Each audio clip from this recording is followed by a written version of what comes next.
আসসালামু আলাইকুম। কেমন আছেন আপনারা সবাই? আশা করি সবাই ভালো আছেন। তো সকাল, সকাল বাসা থেকে আজকে বের হইছি। আমি মানহার বাবার জন্য, আমার জন্য কফি নিয়ে নিলাম। যেহেতু আজকে আমরা নাস্তা করিনি। নাস্তা না করে বাসা থেকে বের হইছি। একটু কেনাকাটা ছিল। এখন চলে আসছি স্ট্রাটফোর্ড, ওয়েস্টফিল্ডে। এখান থেকে ফার্স্ট ফ্লোরে আমি দেখলাম খুবই সুন্দর, সুন্দর জুয়েলারি এখানে। দেখে তো লোভটা সামলাতে পারলাম না। তো ভাবলাম একটা ইয়াররিং আর গলার সেট একটা নিয়েই নেই। তো নিয়ে নিলাম। তো তারপর মানহার জন্য এখন জারাত থেকে ওর বাবা ড্রেস নিলো মানহার জন্য। তো আজকে আসলে আসা হইছে ওয়েস্টফিল্ডে একটা রিজন আছে। সেটা হচ্ছে আমি আমার জন্য এয়ারপোর্ট কিনবো।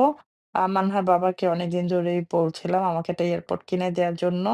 তো ওর বাবা সবসময় আমার সাথে কৃপণতা করে। তো সে এখন পর্যন্ত আমাকে এয়ারপোর্টটা কিনে দেয় নাই। তো ফাইনালি ভাবলাম আজকে আমি নিজেই কিনে ফেলবো। তো চলে আসলাম মেপলয়। এখান থেকে এসে আমি আমার নিজের পছন্দের এয়ারপোর্টটা কিনে নিয়ে নিলাম।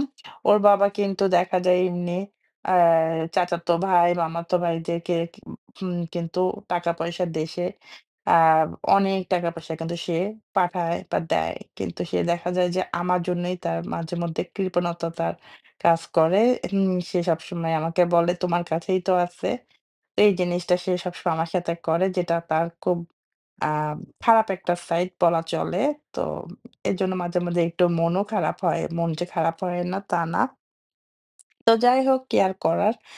তো সে আমার সাথেই শুধু সে কিপটামিটা করে। আর সবার জন্যই তার টাকা-পয়সা কিন্তু সবাইকেই সে দেয়। কিন্তু আমার সাথে আসলেই তার কৃপণতাটা শুরু হয়ে যায়। সবসময় সে বলে, "তোমারই তো আছে। তোমারই আছে।" এই কথাটা বলেই সে সবসময় পার পেয়ে যায়। যাই হোক, কি আর করার।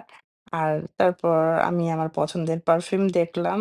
আমি দেখে পারফিউম শপে আসলে তো আসলে লোভ সামলাইতে পারি না। দেখে দেখা যায় কোনো না কোনো কিছু পছন্দ হয়েই যায়। তো আমি আমার পছন্দের মতো একটা পারফিউম চুজ করে নিয়ে নিলাম।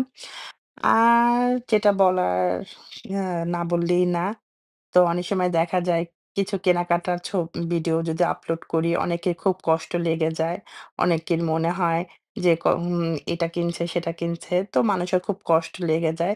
তো যাদের কষ্ট লাগে তাদের উদ্দেশ্যেই বলব, যতটুকু কেনাকাটা করি আবার অনেক সময় দেখা যায় যে খাওয়া-দাওয়ার কোনো যদি কোনো কিছু ভিডিও শেয়ার করি বা যেটাই হোক মানুষের সেটা দেখেও অনেক মন্তব্য হয়, অনেক খারাপ লাগে। মানুষের অনেক বাজে, বাজে মন্তব্য শুনতে হয়। তো সেটার উদ্দেশ্যে বলছি যে আমি বাট আমি কার জন্য কি করি বা না করি, কাকে কতটুকু হেল্প করি সেটা কিন্তু আমি কখনো ভিডিওতে শো করি না।